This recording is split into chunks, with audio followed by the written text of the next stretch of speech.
I now hand the conference over to Mr. Laksh Vaaman Sehgal. Thank you, and over to you, Mr. Sehgal. Thank you very much. I welcome everybody to the SMRP BV Q4 results call. As always, I have with me Mr. G.N. Gauba, Mr. Kunal Malani, and Mr. Vipin Jain on the call with me. Vipin will first take you through the presentation to show you some more color on our results, and then we will open up the floor to question and answer. Vipin, over to you, please.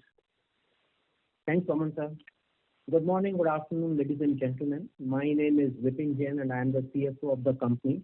I would be making a brief presentation on the audited consolidated result of the company, and I would be referring to the presentation which is already uploaded on our website. I start my presentation with slide 3, which captures key highlights for the year and the quarter ended March 2021. Consolidated EBITDA for the quarter was 9.8% as compared to 7.2% in quarter 4 of the last year. This increase in margin was due to overall performance improvement at various locations. The performance of S&P's greenfield plant at Tuscaloosa and Kesh Chemist also continues to improve. Due to all these improvements, we were also able to recognize deferred tax asset on the prior period losses amounting to approximately 39 million euro in the current year. Net debt as at 31st March 2021 was at 477 million euro. This is the lowest net debt since March 2015. The acquisition of Plasmid Group was closed in the month of April 2021 post balance sheet date, and with this acquisition we have now access and footprint in the Turkish market. Order book remains strong at 15.6 billion as at the end of March 2021. Important to note here is that we were awarded new orders worth 4.5 billion in H2 alone, which clearly indicates normalization of activity with all the major OEMs post-COVID. I move to slide 5. Slide 5 represents simplified group structure as on date. Two important information on this slide which I would like to highlight. SMRP BV is economically held 51% and 49% by MUSL and SAMIL respectively. MUSL is a listed entity in India with market capitalization of 8.5 billion euros. As most of you would be aware that there is a reorganization happening at parent level which is progressing well. Subsequent to the completion of reorg, SMRP BV would be 100% owned by the listed entity. Second point which I wanted to mention on this slide is to show where we would be consolidating Plasmid under the SMRP BV. Due to significant synergies with the SMR business, this new acquisition would be consolidated under SMR segment, which is depicted with a dotted box on the lower right side of the slide. I move to slide number 6, which represents global presence of SMRP BV. There is no change in this particular chart as compared to the last quarter. We continue to operate from 70 plants in 24 countries, employing approximately 30,000 employees. We have not included on this slide 2 new locations which we have added with the acquisition of Plasmid because this was done only in the month of April. I move to slide number 8, which presents quarterly trend of revenue and profitability for the consolidated group and also for S&P and SMR segment. We can clearly see performance turnaround from quarter 1 onwards when we had disruption due to COVID, and with every quarter EBITDA margins has improved. We already had achieved double-digit EBITDA in quarter 3, and even in quarter 4, despite lower revenue, we are very, very close to double-digit EBITDA at 9.8%. This performance improvement came from across the businesses as we can see on the chart on the slide. I move to the next slide, which gives an overview of consolidated result for quarter 4 and full year on a consolidated basis for SMRP BV. Revenue for the quarter were marginally higher than quarter 4 of the last year. However, EBITDA improved significantly from 7.2% of the last year to 9.8% in the current quarter. Similarly, for the full year, while the revenues were lower due to COVID impact in quarter 1, EBITDA improved significantly from 6% of last year to 6.9% in the current year. Slide 10 gives a similar view of S&P business. Revenue for the quarter were marginally higher than last year quarter 4. However, EBITDA for the current quarter improved significantly from 4.5% of the last year to 8.6% in the current quarter. Similarly, for the full year, EBITDA improved to 5.8% as compared to 4% for the last year. While most of the operating plant contributed to this improvement, but large contribution is from the turnaround of two greenfields at Tuscaloosa and Keshkimet. And both these plants have overcome all the ramp-up issues and are demonstrating stable operating performance in the last quarter. Slide 11 gives similar view for SMR business. Revenue and EBITDA profile is fairly mature for this business, and despite decline in revenue due to COVID, SMR is generating double-digit EBITDA for the quarter as well as for the full year. Slide 12 represents the customer portfolio and geographical spread of SMR PBV revenue. If you look at the chart, the inner circle represents the last year, which is March 2020, and the outer circle represents the current year ending March 2021. There is no major change in the customer profile, with two largest customers being Daimler and Audi very close to each other. Geographical profile is also very stable, with Germany, USA, and Hungary as the largest market for SMR PBV. And we can also see that post-COVID, the revenues in the Chinese market have emerged very strong, with 11% of SMR PBV's revenue coming from the China market. Slide 13 shows overview of capital expenditure done in the last few years. We can clearly see that the major investment phase of SMR PBV is already behind us, with all major facilities required to cater to our current order book already invested. During the year, we incurred capex of 164 million, which is significantly lower than the last year. Our focus continues to keep investing for the new customer program, productivity improvement, and select vertical integration to bring in efficiency to our cost structure. Slide 14 represents the status of the trade working capital. Net trade working capital as of March 2021 was also at the lowest level of 32 million, representing 5 days of revenue. Due to lower revenue, particularly in the first quarter, the working capital days are not strictly comparable with the previous year. However, we can see from the graph that trade working capital improved notably over the last 2 years, from 284 million in March 2019 to 123 in March 20, and now at 32 million. Besides improvement in all the elements of the working capital, we can see a sharp reduction in the unbilled engineering revenue, which has reduced consistently over the last year. Since most of the big ticket projects have now been launched, current level of engineering working capital are at its lowest level. I move to the next slide, slide 15, which gives the detail on the cash flow movement. Despite significantly lower revenue in the current year, cash inflow from operating activity before changes in working capital and tax payments was higher at 331 million euros. Working capital released cash of 153 million, and after tax payment of 30 million, cash inflow from operating activity was 454 million. Amount paid for PPE was 159 million euros. Net cash outflow on financing activity was 205 million, primarily due to repayment of various borrowing and payment of interest and redemption premiums. Closing cash as on 31st March was 505 million euros, which is also one of the highest level in the recent years. Slide 17 gives the detail on the cash and debt status. Gross debt as on 31st March 2021 was 981 million euro and net debt at 477 million euro, which is lower than all the previous period and lower since March 2015. From peak level of June 20 due to COVID impact, net debt improved by 441 million from June 20 till March 2021. Net leverage on the reported debt was at 1.09x, and as per the definition under the RCF and term loan, which excludes the subordinated shareholder loan, net leverage was at 0.19x. Slide 18 gives detail on the liquidity status of the company. As on 31st March, company had access to liquidity of over 1 billion euro, which was represented by undrawn portion of committed revolver credit facility and other credit facilities and cash and cash equivalent.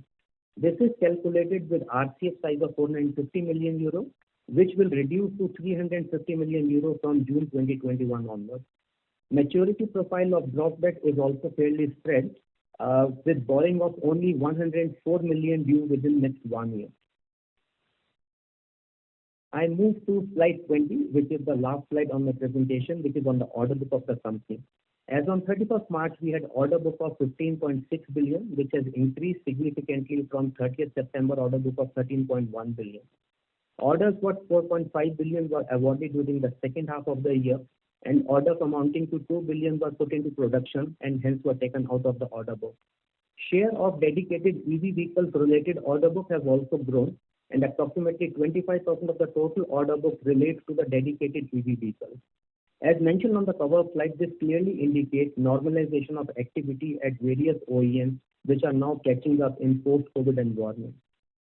With this, I would like to conclude my presentation and hand over back to Mr. Vaman Sehgal. Vaman sir, over to you. Thanks, Vipin, for the detailed presentation.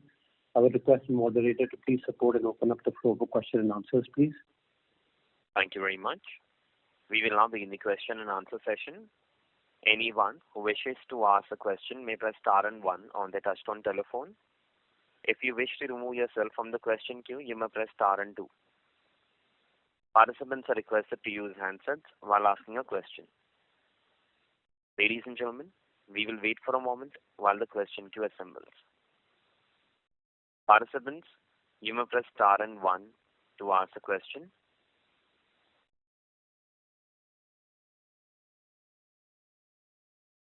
The first question is from the line of Jinesh Gandhi from Motilal Oswal Financial Services. Please go ahead. Hi. My question is to Vipin. First of all, in SMP, we have seen a YoY drop in margins on stable revenues. So is it to do with mix or any one-offs there? No, you're talking about SMP or SMR? I could not follow very clearly because SMP. Yeah, okay. So if you look at the SMP, the margins on a full year basis have improved from 4% to 5.8%, and on the quarter it has improved from 4.5 to 8.6. So I could not catch your question. Sorry, my bad. I'm talking of SMR. My bad. Okay.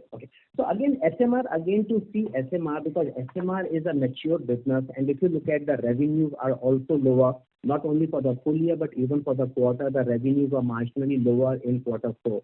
And if you look at the margin profile, this is again close to 13% EBITDA for the quarter and close to 11% for the full year. So there can be a little bit of a timing issue here and there, but looking at the revenue trajectory, the margin seems to be falling, as per the revenue trajectory. This is the way we see. Okay. So no major one-offs, but broadly speaking, this range of 13% seen in 9 months of FY21 is what we should expect to sustain. Exactly. So there is no one-off which I can confirm. So there is no significant one-off which we have to explain on this call. And I would say that the margins of close to 13% EBITDA for quarter 4 is the right representation to look at. And while it looks a little bit lower, but then the revenue is also lower in the quarter 4 of the current year. Sure. And second question pertains to the unbilled revenues. You indicated it is at its lowest level in last many years. So do we expect this level to sustain, or there should be further reduction, especially considering that the new order wins have been pretty strong? So should this go up given the increase in order backlog now? Directionally, this number should stay around the same level which is there currently, while it seems to be the lowest level. But then depending upon the order book, because if you are launching a new order, so the engineering inventory might go up just before the launch of the order, but then we launch an order and then it gets liquidated as we have seen in the last 2 years. So it is again linked to the timing of the launches which will be there at various locations. But directionally, we are trying to maintain the engineering working capital at these levels. But again, this is the lowest level, which means that all the major big ticket projects have been launched. And looking at the order book of 15.6, there can be a marginal increase from quarter on quarter, but then it gets liquidated the moment we launch the new project. Right. And last question on CAPEX. So 164 million is a fairly good number for FY21 considering the number of projects which are going on board. So what's the CAPEX we should expect for FY22 for SMR PBV? Thanks. The number which is there for FY21, 164 million, so we will have to understand that this number is effectively for a period of 9 to 10 months, because in the first quarter the activity was very, very low for the complete business. So 164, while it's the lowest ever number, because there is no significant greenfield which is coming up, but then this is also not reflecting the full year of operating activity. This number might go up little bit because we are also trying to improve the cost structure by doing some vertical integration in the select area. So this is one. And then looking at the order book, there would be some capex which might be project specific capex which may go to some of the plants. While the engineering is paid by the customer, but then there would be some assembly line or something which we have to build up. And we are also trying to modernize some of the plants to bring in some cost efficiency, and we are trying to work on some low cost automation. So the capex for the next year we estimate in the range of 200 to 225. So this is the estimation which we see for the FY 2022. Great. Thanks. I'll come back in here. And out of this number of total 225, the maintenance capex may still be close to 150 to 175. And then the difference would be because we are looking at some vertical integration, there would be some new project which would be launching up. So there would be some element of the vertical integration related capex also there, and some new projects. Thanks. Thank you. Ladies and gentlemen, you may press star and one to ask a question. The next question is from the line of Ronak Sarda from Systematics Group. Please go ahead. Hi, Vaman and team. Thanks for the opportunity and congrats on a great set of numbers. So my question is, if I look at the free cash flow generation, we should be practically net cash by the end of next year. So is it safe to assume now that the organic growth or the order book which we have, this can be easily funded by internal accruals, and we won't be going back to a leverage position unless there's an inorganic opportunity? Yeah, hi, this is Kunal here.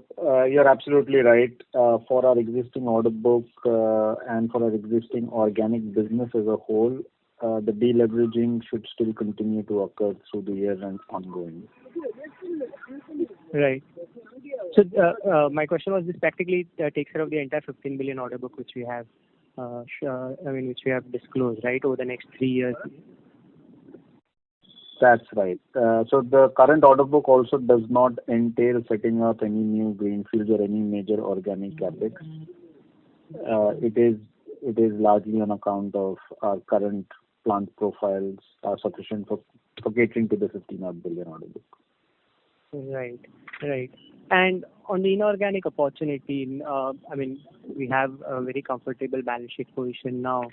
So should we expect some decent traction once the lockdowns are lifted, or valuations can still be a concern in this period? While Kunal can support me on this, but look, we don't really try to time the market. I think at the end of the day, Motherson does not buy and sell. We want to buy and grow. We want to buy and invest, and we want to showcase to you a ROCE of 40% over the 5-7 period that we buy the company, invest in it, and build new plants and do all of that. So look, for us, what's important is where we can take the asset. So sometimes you're lucky to buy it at the bottom of the market. Sometimes you buy it at the top of the market. I think time is irrelevant for us in that sense. If we are trying to buy assets for a very long period of time, we are only looking at how we can generate the returns and the synergies. So, of course, there were challenging times during COVID. Valuations were also down, but there were not many deals also happening because of the numerous government support, subsidies, etc. Yes, valuations are high, but we are not going to stop looking at acquisitions because we expect the market to drop or something like that. So we are keeping our eyes open. We are, of course, going through different assets as well, seeing what is there, what are the opportunities, and for us, timing is more relevant as to what we can do with the asset, where we want to take it, rather than trying to say, is it a high of the market, is it a low of the market, what can we really do from there? Kunal, you want to add anything to that? Yeah, look, Vaman, absolutely right. We're not wanting to time it. Having said so, Ronak, the reality also remains that while the expectations are high, it's also high because of number one, let's say the COVID period or the impact of the COVID to be so minimalistic on the business, right? So that's what's caused the expectations to kind of ramp up. But it's denoted again by the fact that the performance hasn't been that bad. Now, the part which is going to get played out over the next 6 to 12 months clearly are the ones which were anyway underperforming, whether COVID or not COVID, right? And that's the set that is going to undertake a lot more pain now, given there is a period of time which has taken away their capital, their interest costs, and so on and so forth. While supported by the government, all of those funds have to be given back, right? So in any market, there are good performing assets and not so good performing assets. Our strategy has always been to follow up with the customer, and that's the set that we are seeing now increasingly go up from a M&A pipeline perspective. We are still constrained, obviously, by the fact that we can't travel as much, and hence the pace of executing or diligencing an M&A is obviously slower than what we would have hoped for. Pipeline has clearly gone up. Sure. And the final question is on the order book. I mean, you have indicated 25% order book is for electric vehicles, pure electric vehicles. Should we assume these are, higher content products or, more of the lightweight products if they are for SMP? Will this entail more content once they are executed? So generally, yes, but it's hard to really, quantify it because it depends on program to program, customer to customer. Of course, if you look at the electric programs, they have a lot more electronics, they have a lot more feature content, they have a lot more that kind of stuff on it. But it really depends from platform, customer, launch to what, what is really being won. So hard to generalize on it, but directionally, yes.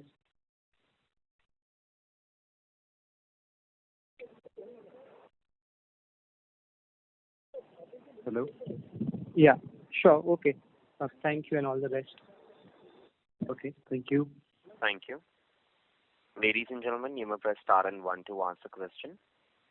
The next question is from the line of Hitesh Goel from Kotak Securities. Please go ahead. Thanks for taking my question and congratulations on a good set of results.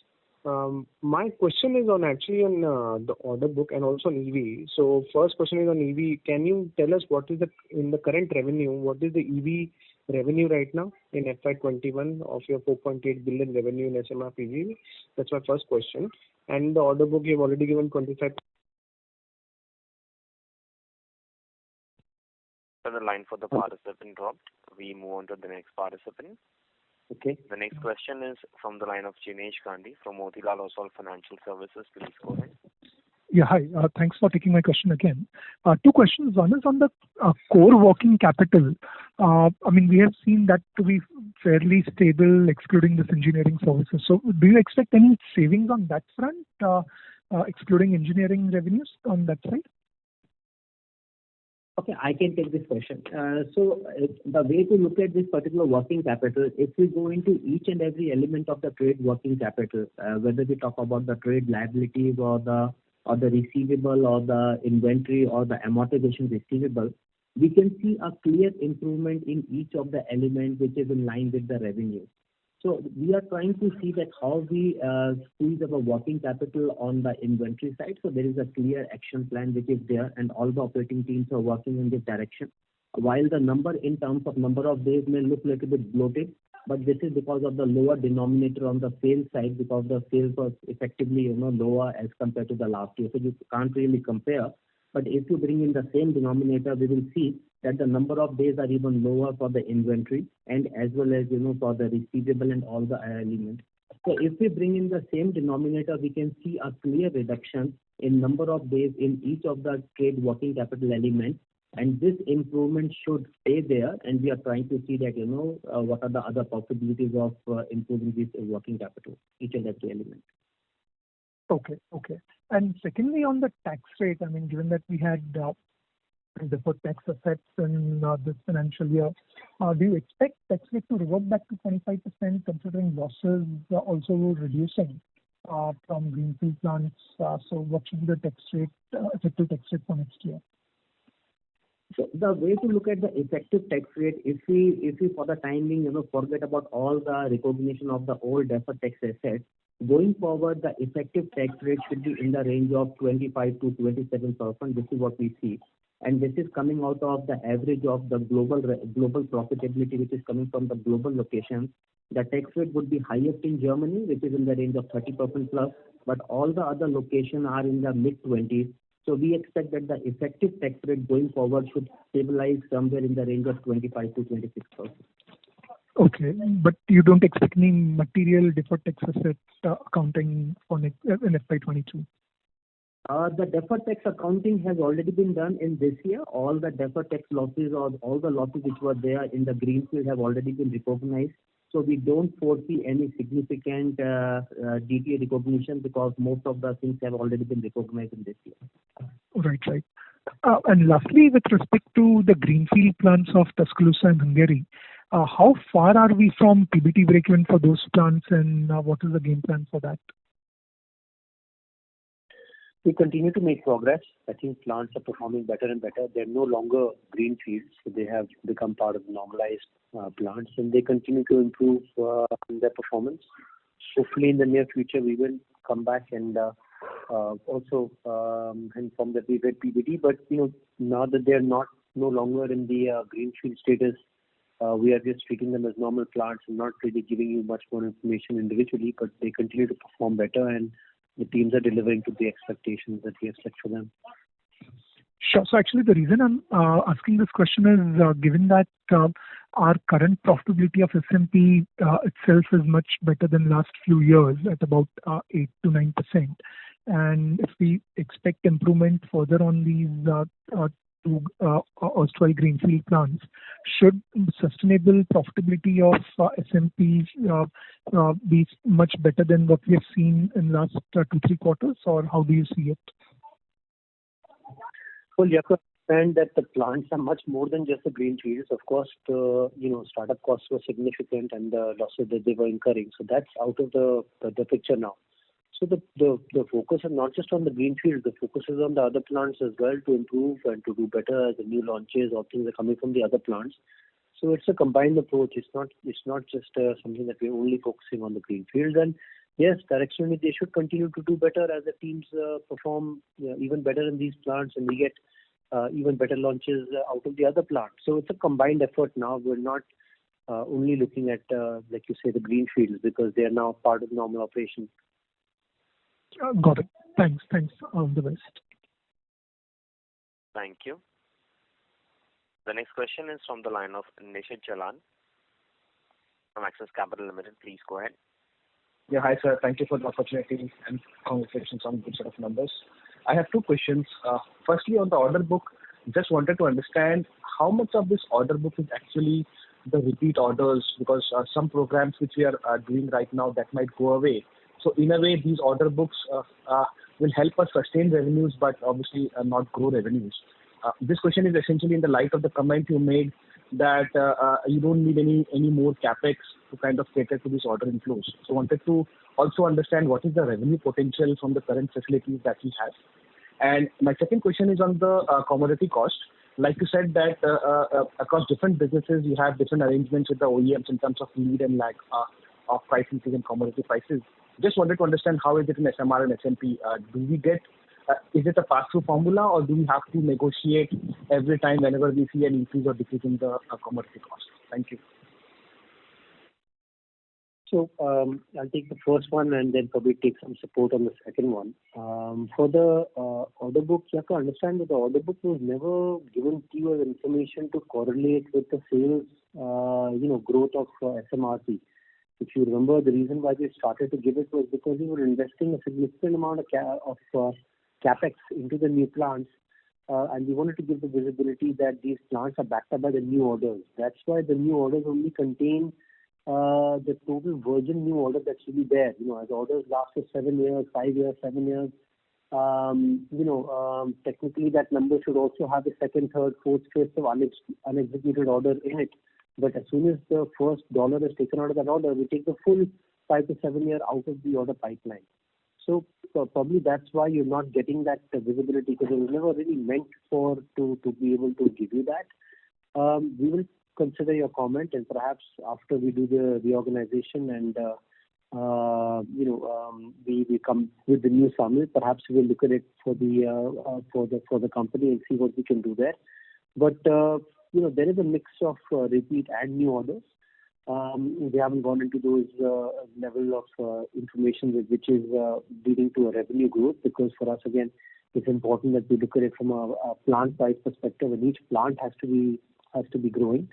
So it gets a little bit more complicated than just looking at the total order book number. But yes, there is no more capex required. All the plants have sufficient capex that we have done in the last few years to service these orders, and we continue to see growth in the company as a whole. For the commodity prices, and Vipin will support me here. Most of the contracts that if there is a significant movement, 10 or 15%, again depending on the customer, there are conversations to be had either which way. And there are also a lot of customer nominated parts. So, for example, sometimes there is a aluminium which is a pass through, or there is a directed content being bought out of electrochromatic glass or something like that. So those ones are, of course, as they are affected, they move up and down, and together we have that conversation with the customer, because that's really something that we cannot control. But you have to understand that a lot of the plastics that we use are engineering plastics, so they don't fluctuate as wildly as the indexes really move. Yes, there is a movement, and we look at it at the end of the year together with the customers and see if there's a case to be made, whether there is some compensation to be given or had, and that's been happening regularly since the start of the business. So it's part of the business. We the customers and us don't want that volatile commodity movements can swing the results significantly. I hope that answers the question. Okay, thank you. So just one follow-up. So what I wanted to gather from the commodity costing was whether we have seen a significant commodity increases, be it a ferrous metal or oil price and everything, right? So just wanted to understand whether it will have a bearing on our margins going ahead, or do you think we will be able to offset it? Why I ask this is, especially if I look at your last 2-3 quarters RM to sales for SMR PBB, we have seen a significant improvement on a YY basis. So just wanted to understand what is the driver of that, or what is driven more by commodity prices and can normalize going ahead. So that was the reason why I was asking this question. Yeah, maybe Vipin can support, but like I said, definitely there is some impact that has. But then again, it's seen at the end of the year together with the customer. But also, we have all our engineering teams that are looking at value addition, VAVE sort of things. That we do value engineering to improve the commodities. We look at looking at alternative sources where the customer may have approved certain materials that can be looked at, alternative sourcing of markets. So they're all collaboratively done with the customer. Again, there's only so much that we can control. The macro, the actual managing of the business, the macroeconomics is really out of our control, and that's where we have the work together with the customers and get their support. So there's no real risk of high movement on those areas. Yes, slightly it does move up and down, and again, like I said, at the end of the year, depending on the volume, depending on the value of some of these things, depending on how much directed sourcing they have had, what we're able to offset, what we're able to improve, we have that conversation. That's why you also usually see that the last quarter is the stronger quarter, because a lot of these things get finished up.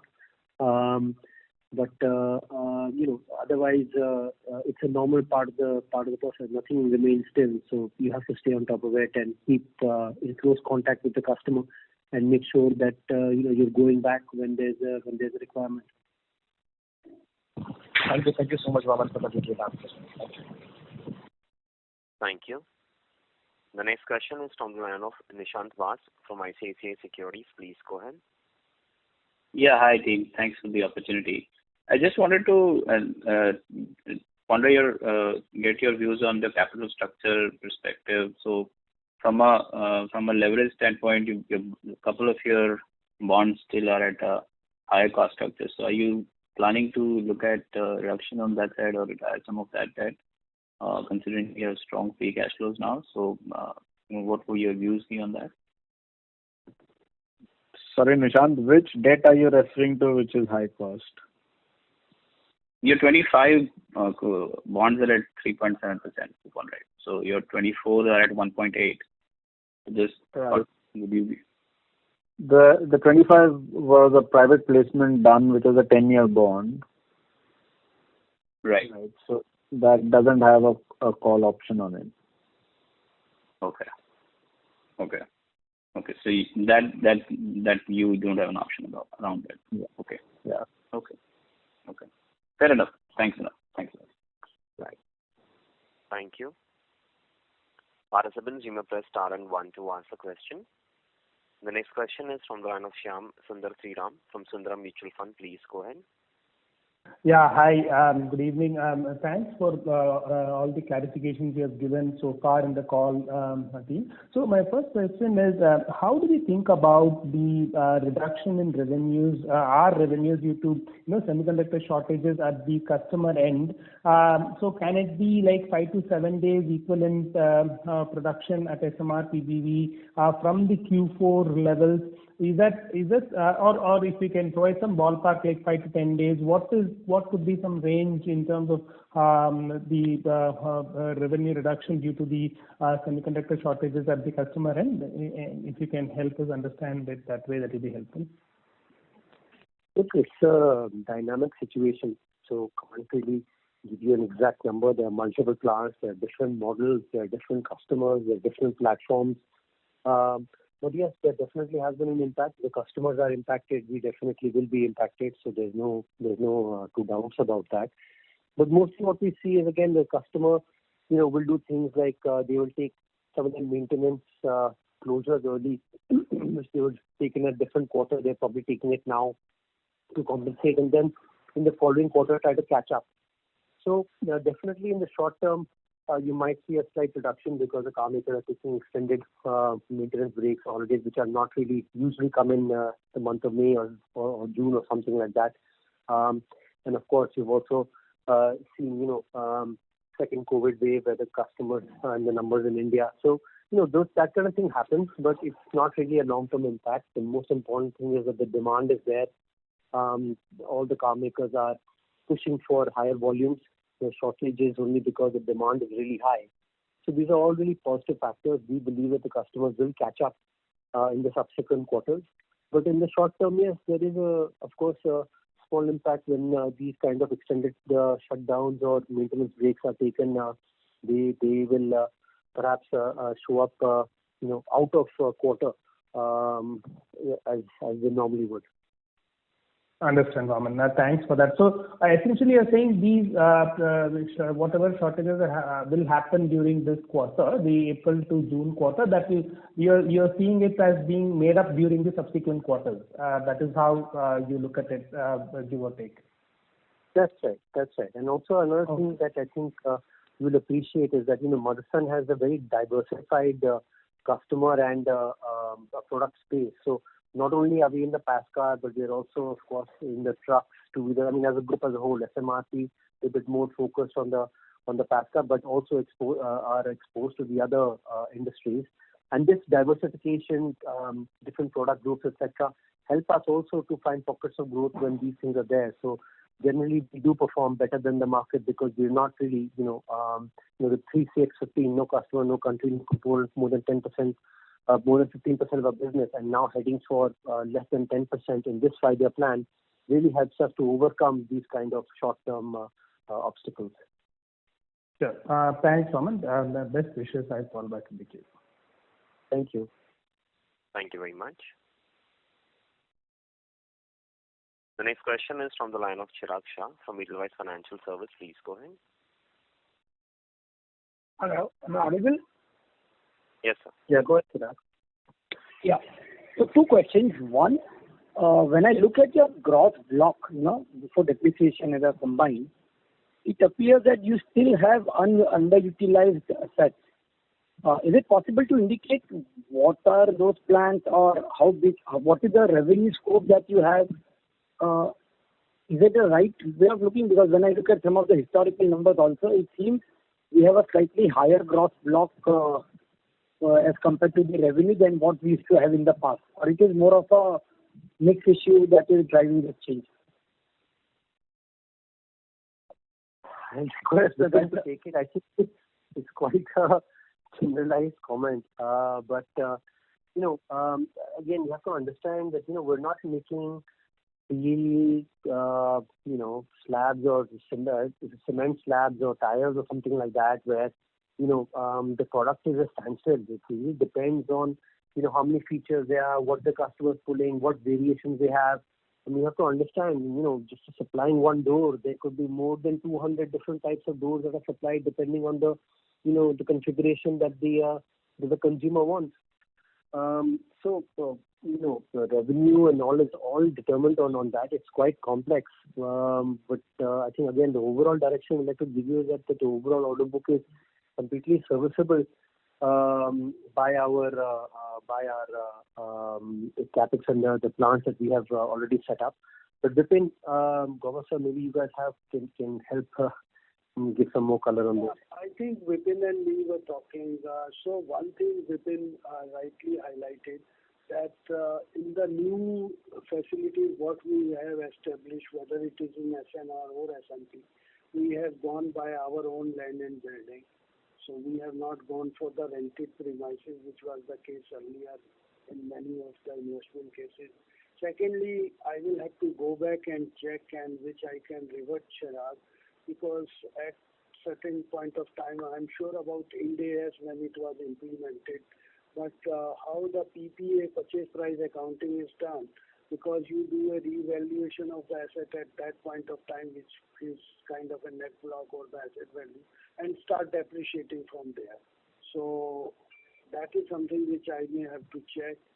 And how I will IFRS 16, which is asset now capitalized at right of use, whether you are including that or excluding that. So it's more of a, purely a technical accounting question, which we will have to figure out and understand from you. Sure, sir. I will take it offline. I was more referring to the SMRPB annual report. Yeah, I'm talking about SMRPB annual report only, because whatever is true for accounting is true for SMRPB accounting also. The second question was on ROC. Also, I would also say that SMRPB, the larger investments which are on the product mix from the bumper side, I think they have been significantly done. So it will be a function of a product mix also, but let's leave it there and we understand your question better and then see how we can answer that. But prima facie, how relevant it is, we may also have to check that, because the product mix also can determine the investment which are done. That is how we look at return on capital employed rather than looking at just the EBITDA margin. Yeah. And the second question was on ROC. So this was what I was coming to actually. That is that asset utilization is going to be a key driver of ROC for us going ahead, because our capexes are done, and if we have adequate capacities, then that would be the biggest driver for ROC. And also the fact that we have done a good amount of restructuring of some of the hotspots. So would it be the right way of looking at it, that the asset utilization is going to be the key driver for ROC, at least for next 2-3 years from here on? Actually, sir, while Vipin will answer this, but from my side, I never try to set the boundaries that only the turnover will improve or only this particular cost will improve. But I would request Vipin and Kunal. I can. Okay. Yeah, Kunal and Vipin can take it. Yes. Chirag, the two drivers of ROC is asset turns and margin improvement. It's incorrect to say that only one part of it is going to be functioning. Okay. Needless to say, the order book, etc., should show continuous improvement, and we should be showcasing better margins as we move forward, as well as utilize our assets better. Great. Thank you. Now, Thank you. The next question is from the line of Hitesh Goel from Kotak Securities. Please go ahead. Yeah, thanks for taking my question. So my question is on order book. Sorry for going into detail in this, but just wanted to check out. In EV sales, what would be the revenue of EV sales currently? And is this totally a new, this 25% of the order book, basically what is the tenure of this order book? So is it a 5-year order book, 7-year order book? What is the average tenure of this order book? So look, again, I can't tell you exact, but I would say as of the running order book that is in execution right now that we are running as part of our sales, I think the EV would be a mid-single digit percent. You have to understand the definition of the order book. Orders we get is for 5 to 6 years. Maybe some go on to a 7th year as well, but around that 5 to 6 year period. And the order book that we show you is the order book of the orders that we have won that have not even started yet. So it is, orders that we have won that have to start within the next 2 years, because 2 years is the maximum time we have to start any order. That's the timeline that we have. Some maybe a year and a half, some closer to 2 years. So the order that we have won that will start in 1.5, 2 years. As soon as the first dollar is started off that order book, even though it's 5 or 6 years, we take that entire order book out of what we are showing you. So again, you have to understand it was not done to give you a reflection of sales growth or anything like that. It was started historically to give you guys the confidence that the capex that we were putting into the new plants, because as you can imagine, in the last 5-year period, we have, I think, done more than 30 plus brownfield and greenfield plants, and we started this before that to give you the confidence that we are winning new orders that haven't even started yet, and this is a large number. That's why we're building the new plants. So if you keep trying to come back to this order book to try to correlate it with sales growth, that is not the purpose of it. If you would want to do that, then maybe in the future, when Sunny Samal comes and we'll have a look at it, you would have to see a number which includes the second, third, fourth, fifth, sixth year of order book that's still there. Not what we are showing you, which is the virgin order book, which is orders that haven't started yet. I hope it's clear. Yeah, thank you. My final question is on actually your capacity. So what is the maximum revenue you can do at your current capacity? Because, just to get a sense that, what your capex will not be required for how many years, depending on our estimates that we are taking. So just to get a sense, ballpark number, if we can get that will be very useful. So try to understand that, we are not making a static product. Products are different. There are doors, there are bumpers, there are mirrors, there are, the other parts of the group making other parts as well. Here we're only talking about SMRP BV. But the product is not one product. It's very difficult to tell you, what is the maximum sale that can happen. And also, once the plant is getting close to 80-90% of capacity, we will start to expanding those plants, because if we anticipate that the customers are coming up with more orders in the future. But as of right now, because we have gone through a significant expansion in this last 5-year period, we are saying there is not any more requirement of any more greenfield, which is a significant expansion capex that we have done in the past.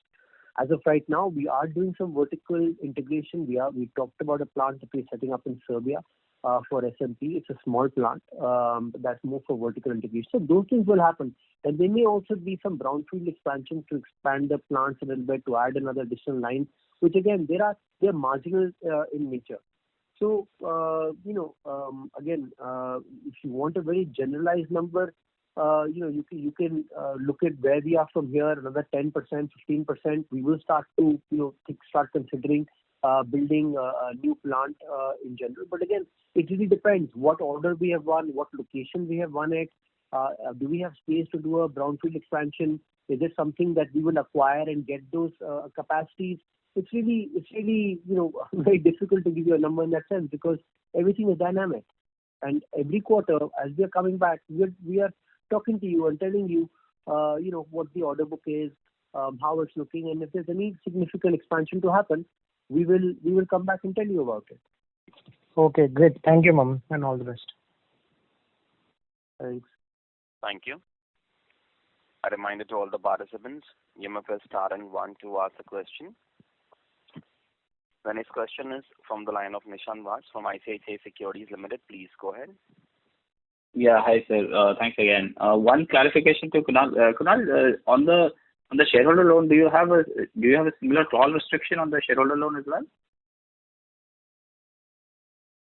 I wouldn't say a call restriction, but obviously for us to be able to, let's say withdraw the shareholder loan from SMRP BV will require meeting of certain covenants, meeting of certain, promises that have been made to the bond investors as per the indenture to be able to draw that back. But needless to say, where our debt is right now, I don't think any of them are really a concern.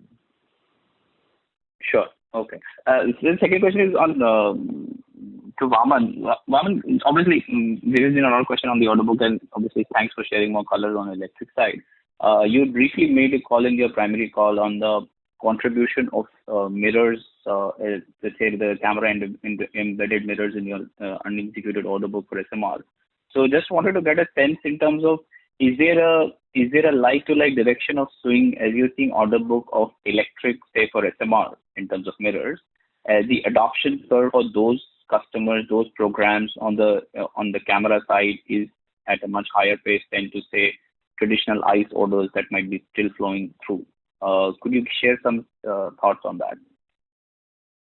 Sure. No, camera is still lagging behind completely. I think we're seeing a lot more integration of camera with the mirrors, but only camera is still a very low single-digit %. So it is not tracking as fast as EV implementation that's happening. And that's for camera embedded. And sorry to interrupt you. Camera embedded with mirrors is what share in terms of adoption? Don't have that number on top of my head, but that content is definitely increasing. Okay. Sure. Thanks a lot. Thank you. A reminder to all the participants, you may press star and 1 to ask a question.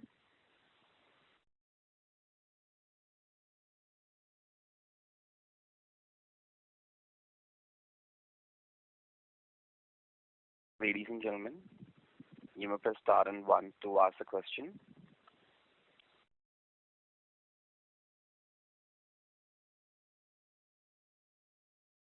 Okay, seems there are no more questions. I'd like to thank everyone for being on the call. Of course, the presentation is on the website and we're all available for any follow-up questions that you have. We greatly appreciate your support and your patience, and thank you for your time for being on the call and look forward to seeing you next quarter. Please stay safe and stay healthy. Thank you very much. Thank you very much. On behalf of SMRP BV, that concludes this conference.